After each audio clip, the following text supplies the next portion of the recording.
Alright, today we're doing a little bit of a bit different intro, but we're gonna get to coding pretty soon.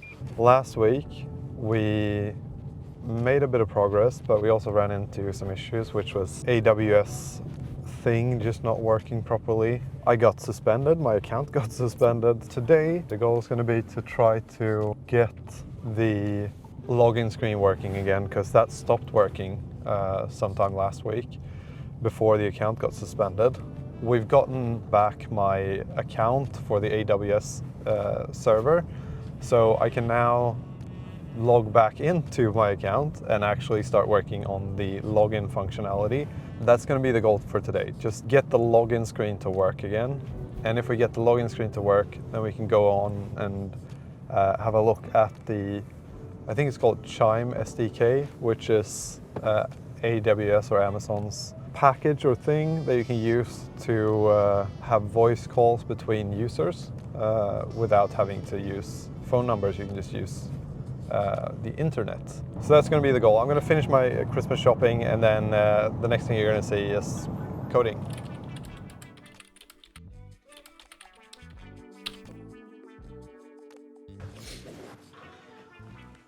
All right, the goal is simply try to sign up as a user and see on the AWS Amplify website that I have a user that's signed up.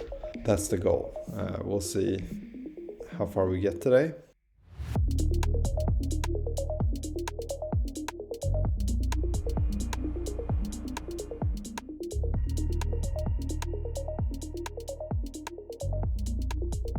Okay, so now let's see if we can create an account.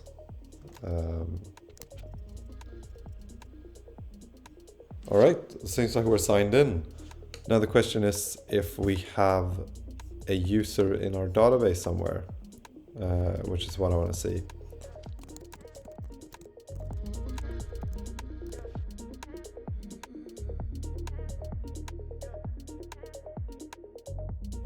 All right, so I don't really understand where to find my users. As you can see, we're signed in to the app, so the signing in and authentication thing seems to work, and we can create an account. I think we can sign in to the account as well. Let's just try that.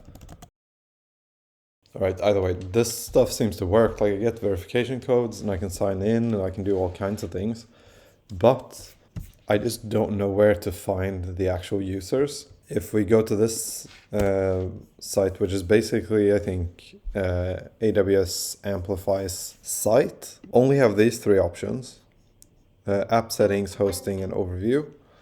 I feel like there's something missing.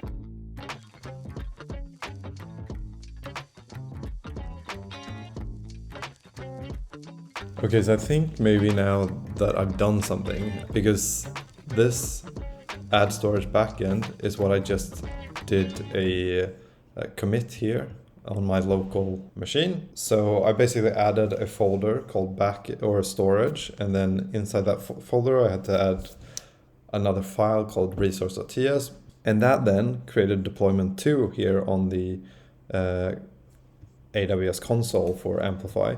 That actually picked up this change, this local change that I then pushed. That means that it will be quite interesting because we can then see if we can actually add something to the database. Because when we press storage now, we get to this page where it just says for the steps that we need to do, like locate the Amplify folder, and then inside that, blah, blah, blah. And then create the storage folder, and then create resource.ts, blah, blah, blah. That's what I did. So this page, I'm guessing, should update once the deployment is finished deploying. And then maybe we'll be able to see users, but I'm not really sure. So now this is actually updated, I just noticed. So this is updated. Now we don't have the guide for how to set it up, but we actually have storage here. So what does that mean? I'm going to try to create another user. User already exists. So this video is sponsored by Monday.com. So managing projects, whether it's like brainstorming video ideas, keeping track of edits, or sponsor deadlines, they can get quite overwhelming. And for a long time I was juggling between different apps like spreadsheets, email, and even my notes app, just trying to remember what needed approval or what deadlines were coming. And Monday.com really is a game changer when it comes to this stuff, because it's such a clean and organized visual workspace where everything just sort of makes sense. I can set up a complete workflow for my videos, whether it's Kanban boards to organize my ideas or timelines to organize or keep track of deadlines. And I can even set up automations to remind me when things are overdue. So what's really good about these automations is that I can automate certain tasks so I don't have to think about them. So for instance, when a task is marked as done, Monday.com will automatically move it to the next stage or notify the right person. It even lets me set up recurring tasks so I don't forget to send out emails or checking with sponsors. And because Monday.com integrates with all the stuff that I already use, like Gmail, Slack, Google Drive, it means that I don't constantly have to switch between different apps. It's all right there in Monday.com. So if this sort of organizational stuff excites you and you want to streamline your workflow, then check out Monday.com, and you can try it completely free if you use the link in my description. And thank you again to Monday.com for sponsoring this video. I've spent all day trying to get the login stuff to work, because right now I think what I'm doing is I'm running a local sandbox. I'm sort of hosting my own server within the terminal, and that's where I'm creating these users. But they're not getting pushed to the actual remote server, which is the AWS one.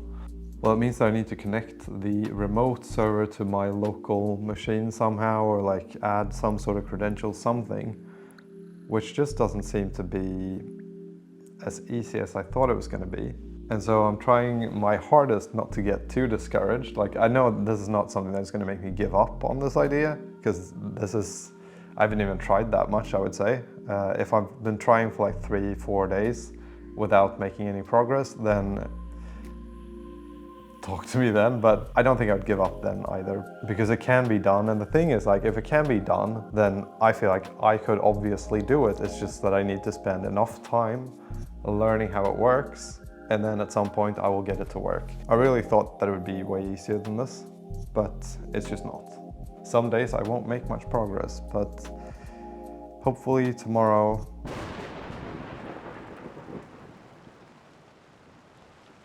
it's good to show that, like, you don't have to be that great in order to be able to do stuff. You just have to keep doing it. Believe that you can, because you can.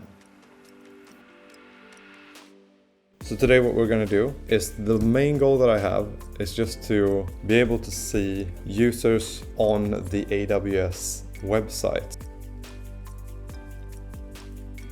Alright, it seems like what I need to do is I need to actually delete this app again, re-add it, but change everything so that it's only email. So I need to recreate user pools that only use or that require email instead of phone number, and then maybe down the line, once I publish the app, we can use phone numbers, I think.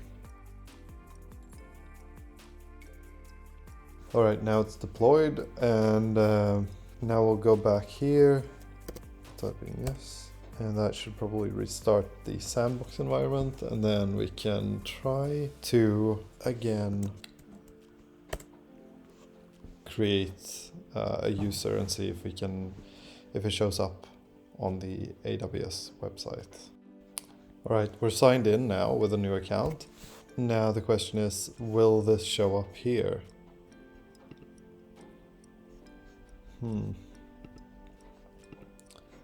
It doesn't seem to. At this point, I'm a little bit out of ideas, to be honest. Let's check the user pools just to see if there's anything there that we can see. So identity pool, email identity pool, nothing's happened here. Email only identity pool, users, nothing seems to have happened here. Actually, we seem to have a user here. Okay, that is interesting. We might be onto something. I'm excited about this. All right, now we got a new user. This is very, very interesting. And let's try this again where we delete the app. And maybe this time it will work, but I'm not sure. Okay, so I'm not really sure what I've done here, but what I do know is that we're now getting users here on the website. I did not figure out quite how that worked, because it seems like when you deploy the app to this site, whatever this site is, then it automatically creates new user pools. Once I deleted the AWS Amplify thing, once I did that, the user pool things got deleted as well. Or it might have been when I deleted the sandbox here. Not really sure which one, but one of them deleted these ones. But if I go to the Amazon Cognito thing, then I can see the user pools, and I can actually go here and check out my users, and then I see the users that have signed up so far. It means that we achieved the goal, I guess, of getting users to show up on the actual website here, but we still haven't achieved, or we still don't get them to show up here, which I think is what should happen if we're using AWS Amplify as it should be. Let's try to create a user actually here and see what happens. holdencow@gmail.com.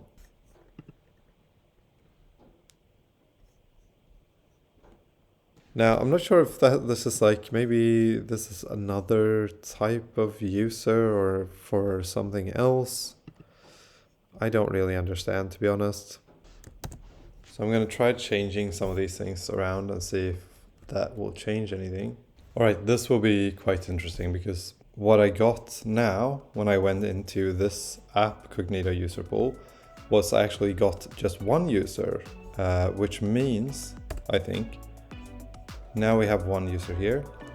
If we go here to authentication, confirmed, and that was 11:06. Oh my god, this might have worked now. I'm gonna try creating another account just to see if it actually works. All right. Yes! Oh! Yes! Oh my god, finally this works. I'm so happy about that. I was literally like running out of ideas for how to do this. Now I'm just gonna celebrate this victory and be happy that I did succeed in the goal that I had for today. Yeah, we can now create users. I think this is a perfect example of what programming is like, and what also makes it sort of addictive. Addictive part, or the part that makes it hard to stop programming, is exactly what we just went through here. You're struggling and struggling and struggling and struggling, and you're not seeing really any solution to the problem that you have. But all of a sudden, you make one final little change and you solve it. And it's just like this super rewarding feeling of accomplishment that you get from it. And I feel like programming in general is just a constant cycle of despair and reward, because that's also one of the side goals of making these videos, is just showing that it's not that hard and you don't have to be afraid of trying it, because even me that have done apps like this before, I still run into errors all the time, but I can still get it done. All right, we're back again today, and we can move into the next stuff, which is the actual first feature of the app. I'm not yet going to reveal what the actual app is going to be, mostly because I know that there are competitors out there that are like big apps. So if I want to have a chance at like creating something that's unique, then I think at least that it makes sense to not share it too much. Hopefully along the way of this journey, you will be able to figure out what the idea is, which I also think will be quite interesting to see who the first one is, or if anyone is going to get it before I reveal it. But what I can do is I can go through each feature that I need to build, and I can share the journey of like, okay, the first feature is going to be voice calls. So We need to set up voice calls somehow. And I've heard Amazon Chime is something that you can use for this. And I've never used it. I've never done any sort of like text messaging, phone calls, or anything like that on any apps that I've built. Yeah, we're gonna just start and see how hard it is to set up voice calls within an app. Okay, so I'm not really sure what this means exactly. When I tried to look up AWS Chime SDK, then it says that it's not available in Europe, Stockholm. Please select another region. I don't know what this means, because I found another site where it basically said that AWS Chime SDK was available everywhere almost. The question is, how do we do voice calls without this then?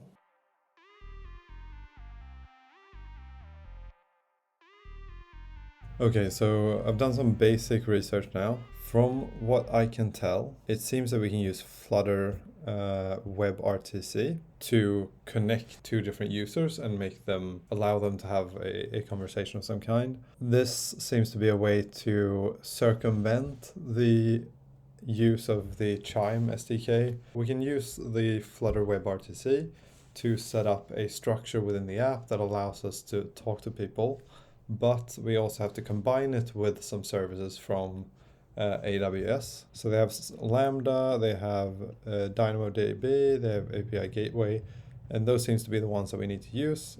This is according to ChatGPT, so take it with a grain of salt. But a good thing is that we have the first step, which is set up the Flutter WebRTC and try to get a local call to work, which I don't know if that works, but all right, I'm not really sure what I've done here so far, but maybe we have something. I think at least we followed the tutorial here and did what they said. I don't know how to test it, because I can press invite and then I guess I'm just waiting for someone to join this. But yeah, I don't know what I've done so far. We do have something. I realize now that I wasn't actually running the web server, which I'm now running, I think. But I had to specify a specific port because the port that the server was using was already in use. And I've also specified the local host thing here. Not sure if that works or not, but we're gonna see if anything happens.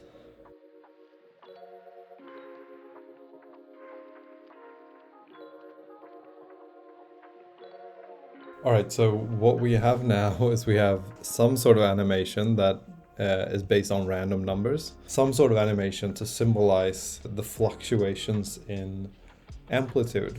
The base setup is done. I think maybe we need to connect it to the backend API or the backend in order to actually be able to test different phone calls, but I need to figure that out. I need to figure out how to test phone calls. I feel like I'm in the place where like a couple weeks from now, I will look back at where I was today and I will think, if I knew how hard this was going to be, I would have never started. I feel like that's sort of where I'm at, but we at least got some sort of thing to show up on the screen for the app.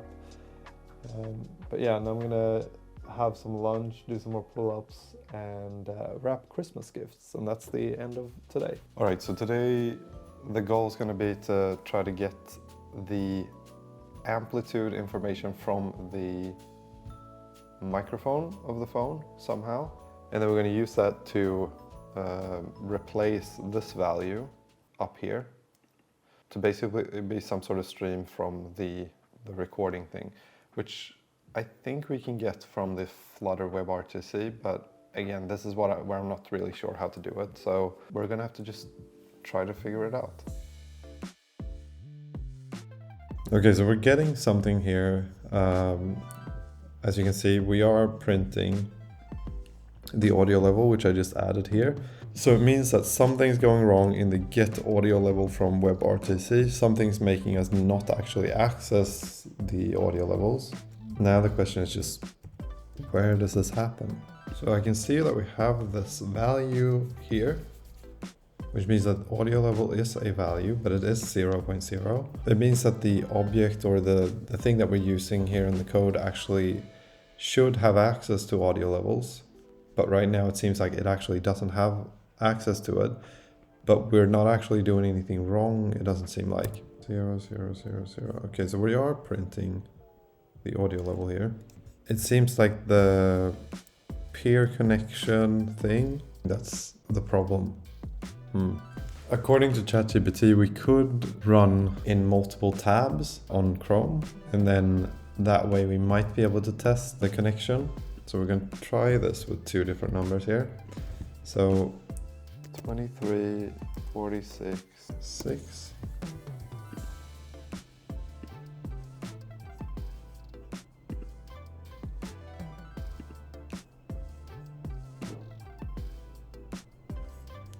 Oh, actually, what? It seems like it works. We do have a... Oh my god, we have an animation for audio. That's actually so cool. All right. Oh, what? I didn't think I would solve this. All right, now we want to tweak this animation. All right, this is what the audio sounds like. All right, this is what the audio animation could look like. All right, this is what that did. Okay, so now what I want to try is I want to see if I can create a call to my phone, because right now it doesn't do anything. Invite. As you can see, there's no animation on the phone, but there is animation on the local host or on the website I'm in Chrome. But I think that's due to something that I read a few days ago, which was that you're not allowed to access the microphone on a simulator. So what we can do is we can try to run it now on the phone just to see if it works. Here we go. Let's see if it works. It works on the computer. And does it work on the phone? No, it doesn't work on the phone. Why doesn't it work on the phone? We can see a little dot there, but it doesn't seem like we access the microphone for whatever reason. All right, at least we got the animation to work on the Chrome. I mean, we can make this way better, but we at least have something here that works, and I'm pretty happy with that. So I'm gonna have some breakfast now.